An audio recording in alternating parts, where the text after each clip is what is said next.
12th class physics chapter 5 magnetism and matter. The next topic is Earth's magnetism. Earth also behaves as a huge magnet. The strength of Earth's magnetic field varies from place to place on the surface of Earth.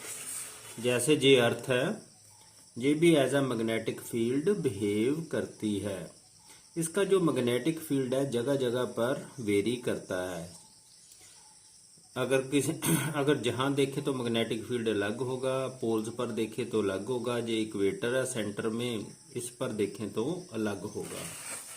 The magnetic field is now thought to arise due to electrical current produced by the convective motion of metallic fluid in the outer core of the earth. This is known as dynamo effect. कहते जिहड़ा इहदे च magnetic field दी कई theories ने, actually पूरा नहीं पता लग पाया भी क्यों ये मैग्नेटिक फील्ड बनता, लेकिन कुछ थ्योरीज इदां दी जिद्दां जिहड़ी अर्थ है इहदे विच मैटैलिक फ्लूइड हुंदा जिद्दां आयरन निकल है, ਉਹਦੇ ਕਰਕੇ ਜਿਹੜੇ ਇਹਦੇ ਚ ਇਲੈਕਟ੍ਰੀਕਲ ਕਰੰਟਸ ਪ੍ਰੋਡਿਊਸ ਹੁੰਦੇ ਨੇ ਇਹਨਾਂ ਦੀ ਮੋਸ਼ਨਸ ਕਰਕੇ ਉਹਦੇ ਕਰਕੇ ਇਹਦੇ ਵਿੱਚ ਮੈਗਨੈਟਿਕ ਫੀਲਡ ਬਣਦਾ। whenever a bar magnet is suspended freely to move in a horizontal plane, its north pole points toward the magnetic north pole and south pole towards the magnetic south pole। लो जरा ध्यान से समझें। ये magnet है, अगर मैं इसे ऐसे लटका दूं, इसका जो नॉर्थ पोल है ना मैग्नेट का, अगर ऐसे बीच में सस्पेंड करूं तो नॉर्थ पोल की तरफ होगा और साउथ पोल होगा साउथ पोल की तरफ।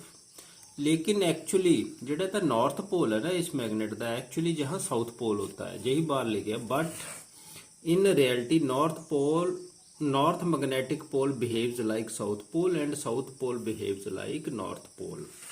ये जो नॉर्थ पोल है ये साउथ पोल की तरह बिहेव करता है जो अर्थ का है, और जो साउथ मैग्नेटिक साउथ पोल है वो नॉर्थ पोल की तरह बिहेव करता है। ये भी याद रखना हमने। लो ये दो पोजीशंस ने अर्थ दियां, आ दो तरह के एक्सिस है। लो इन्होंने पहला चंगी तरह देखिए।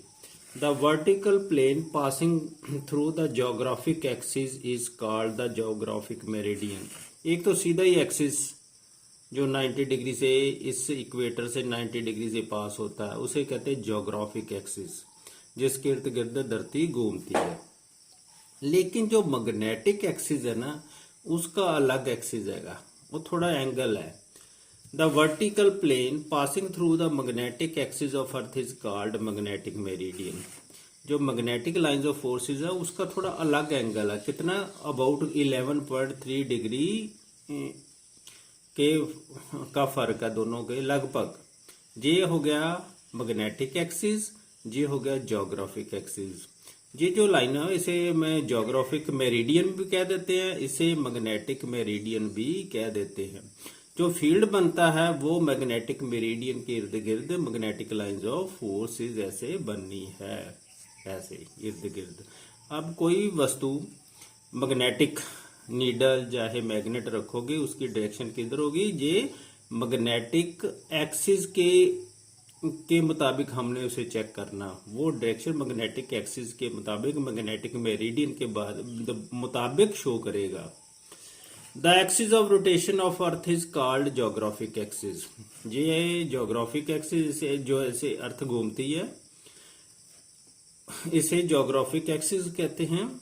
Where it passes through the surface of hand is called geographic pole. जहां से पास ये इसे जियोग्राफिक पोल है, ये इसका नॉर्थ पोल है, इधर कौन सा है साउथ पोल। ये तो होगी geographic poles. The axis of huge magnet assumed to be lying inside the earth is called magnetic axis of the earth। जेड़ा मैग्नेट जिधर बनता अर्थ दा ਉਹਦੇ ਚ ਜਿਹੜਾ एक्सिस पास करता, देखो पास कर रहा है इधर वाला, इसे कहते हैं मैग्नेटिक एक्सिस। इसका जो ये नॉर्थ पोल है, ये मैग्नेटिक नॉर्थ पोल है, ये है मैग्नेटिक साउथ पोल है। Where it passes through the surface of called magnetic poles of the earth. ये इसके मैग्नेटिक पोल्स ने नॉर्थ पोल साउथ पोल। लेकिन एज अ मैग्नेट जिसे चेक करें तो ये south pole as a behave करता है, ये as a north pole behave करता है। नेक्स्ट है angle of declination. The angle between the true geographic north pole and the north pole shown by the compass needle is called the angle of declination. अगर जहां compass needle रख दे, चाहे magnet रख लो freely suspended, और ये दोनों में जो डिफरेंस आएगा वो लगभग जहां 11.3 का डिग्री जो वो तो आ रहा है ना, जहां शो कर रहा है, ये थोड़ा अलग अलग आएगा, हर जगह एक जैसा नहीं ना आएगा। तो जो डिफरेंस होगा उसे हम कहते हैं एंगल ऑफ डिक्लिनेशन। जैसे जी है मैग्नेटिक कंपास, मैंने वैसे बनाई है टेम्परेरी बताने के लिए। ये तो है, अब तो इसकी डायरेक्शन आप देख रहे हैं इसके मुताबिक है ज्योग्राफिक नॉर्थ पोल पर। जब मैं इसे फ्रीली छोड़ूंगा, ये घूमेगी ना, ऐसे घूमती है, आपको पता ही है फ्रीली घूमती है, तो इसकी डायरेक्शन किधर हो जाएगी, इधर, ये मैग्नेटिक नॉर्थ पोल की तरफ हो जाएगी। इन दोनों के बीच में जो एंगल आएगा तो वो कितना है, उसे क्या कौन सा है, कहते हैं एंगल ऑफ डिक्लिनेशन। इसे ऐसे भी डिफाइन कर सकते हो आप, it can also be defined as the angle between the geographic meridian and magnetic meridian. ये तो हैगा ज्योग्राफिक मेरिडियन। तो जब आपने ये नीडल, मैग्नेटिक नीडल रखी, इसका एंगल किधर होएगा, ऐसे, तो इसके बीच, दोनों के बीच जो एंगल आएगा मैग्नेटिक मेरिडियन और मैग्नेटिक मेरिडियन और ज्योग्राफिक मेरिडियन के बीच में, उसे बोलते हैं एंगल ऑफ डिक्लिनेशन। ये याद रखना है। लो नेक्स्ट है angle of dip. If the magnetic needle is placed in the plane of magnetic meridian, अगर इसे प्लेन ऑफ मैग्नेटिक मेरिडियन ऐसे रखा जाए, मान लो हम सरफेस ऑफ द अर्थ पर रखते हैं, the needle will make an angle with the horizontal, this angle is called the angle of dip. ये बात समझने वाली है। मान लो ये है, पहले तो एंगल इसका बना था इधर, ऐसे ट्विस्ट हुआ था, ऐसे इधर इधर ऐसे ही इधर ट्विस्ट हो गया। अब क्या होगा, एंगल ऑफ डिप का मतलब भी, अब एंगल मान लो मैं पी पॉइंट पे धरती पे रखता हूं, जहां इसका एंगल ना ऐसे डिप कर देना, ऐसे डिप, ये डिपेंड करता है जगह पे, कौन सी जगह पर रखा है, ऊपर भी जा सकता है, नीचे भी ऐसे डिप कर सकता है। तो जो मान लो एंगल में जो फर्क आया, पहले सीधा था, हॉरिजेंटल था, प्लेन ऑफ द जो अर्थ सरफेस था, अब थोड़ा डिप कर गया, नीचे की तरफ चला गया, नीचे की तरफ चला गया। तो जो इन एंगल में दोनों में डिफरेंस आया, हॉरिजेंटल लाइन में और जो डिप किया उसकी लाइन में, तो उसे कहते हैं एंगल ऑफ डिप। कहने का मतलब पहले तो ऐसे है सीधा, अब जो मैग्नेटिक फील्ड के करके, ये मैग्नेटिक एक्सिस के, मैग्नेटिक मेरिडियन के मुताबिक ही देखना हमने, तो ये ऐसे नीचे डिप कर दिया, ऊपर भी जा सकता है ऐसे, इधर देखोगे तो मान लो इधर नीचे जा रहा है, इधर ऊपर जा रहा है, ऐसे डिप कर गया नीचे की तरफ, क्योंकि मैग्नेटिक फील्ड के कारण इन्हें नीचे की तरफ भी डिप करना है, तो उसे बोलते हैं angle of dip. The angle of dip can be defined as the angle of dip is the angle that total magnetic field BE of earth makes with the surface of the earth। ਜਿਹੜਾ magnetic field है surface of the अर्थ ਦੇ ਨਾਲ ਬਣਾਉਂਦਾ ਹੈ। मान लो जहां हमने कोई वस्तु रखी हुई है, कंपास रखी हुई है, जहां मैग्नेटिक नीडल वगैरह, तो उसे फील्ड के कारण उसका जो एंगल है, ये सरफेस है, ठीक है, ये सरफेस की लाइन है, हॉरिजेंटल लाइन, उसके कारण ये एंगल नीचे की तरफ डिप, इधर ऊपर चला गया, इधर नीचे की तरफ डिप कर गया, ठीक है। तो ये मैग्नेटिक फील्ड की डायरेक्शन हुई ना, क्योंकि जो नीडल है ना, उसने डायरेक्शन कौन सी लेनी है, मैग्नेटिक फील्ड, जिधर मैग्नेटिक फील्ड बन रहा है अर्थ का, तो ये नीचे की तरफ आ गई, तो ये एंगल बन गया आई एंगल ऑफ डिप। ये फील्ड की डायरेक्शन हुई इसकी, जो अब मैग्नेटिक नीडल रखी है, अर्थ की डायरेक्शन ही होगी, इसने अर्थ की मैग्नेटिक फील्ड की अर्थ के मुताबिक ही जाना है, की डायरेक्शन में जाना। तो इसे ऐसे भी define in most of the define कर सकते, it can be defined as the angle of dip is the angle that total magnetic field B of earth makes with the surface of earth। In most of the northern hemisphere, the north pole of the dip tilts downward.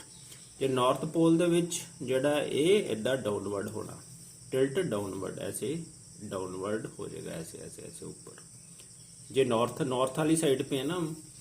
In most of the southern hemisphere नीचे वाला हो गया, northern ऊपर हो गया। In most southern hemisphere the south pole the dip needle tilts. Southern hemisphere वहाँ जो south pole of the needle नीचे की तरफ डिप करेगी। Horizontal component of earth magnetic field. लो इससे पहले एक बात और समझ लें, जो नॉर्थ पोल है ना, जहाँ जो मैग्नेटिक, जहाँ जो डायरेक्शन हो कंपास की वो वर्टिकल हो जाएगी ऐसे। तो अगर इक्वेटर है तो इसकी डायरेक्शन ऐसे होती है, पैरेलल टू द प्लेन, ऐसे। ये जो सारा काम हम जे मैग्नेटिक एक्सिस के मुताबिक है, ऐसे हो जाएगी, ऐसे होगी, ऐसे।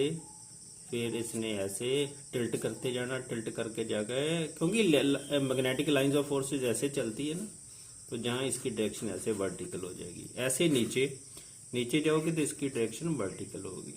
इसका मतलब जहाँ जो एंगल बनता है ना, जहाँ बिल्कुल इसके पैरेलल हो गया एंगल, तो एंगल ऑफ डिप जहाँ 0 होगा, जहाँ कितना होगा 90 डिग्री। ये बात याद रखनी है। तो next, horizontal component of earth magnetic field. It is the component of earth magnetic along the horizontal direction. जैसे जहाँ मैग्नेटिक फील्ड की डायरेक्शन इधर थी, इसका जो हॉरिजेंटल कंपोनेंट होगा, जो along the surface of earth हुआ, इसे एच लिख देते हैं। जो इसके 90 डिग्री पे एंगल बनाएगा, दूसरा कंपोनेंट उसे हम जेड लिख देंगे। The total magnetic field at P can be resolve into horizontal component H E and vertical component Z E. ये इसका वर्टिकल कंपोनेंट हो गया, ये हो गया horizontal. Let angle I is the angle of dip. ये angle I is the angle of dip है, B E magnetic field है। Therefore Z is equal to B E sine theta. ये आपको पता, वेक्टर में आपने पढ़ा हुआ है। तो जेड ई कितना आ जाना है, बी ई साइन थीटा। इधर इसको जो रिजॉल्व करेंगे दो कंपोनेंट में, बी ई साइन थीटा इधर हो जाता है, बी ई कॉस थीटा इस डायरेक्शन में हो जाता है। Z is equal to B E sine I, number 1 पर लो। H is equal to B E cos I, क्योंकि जहां एंगल आई है, थीटा नहीं। 1 and 2 डिवाइडिंग 1 and 2, जेड ई बटा एच ई आ गया बी ई साइन आई बटा बी ई कॉस आई। B E के साथ बी कट गया, टेंजेंट आई, तो टेंजेंट आई आ गया जेड ई बटा एच ई।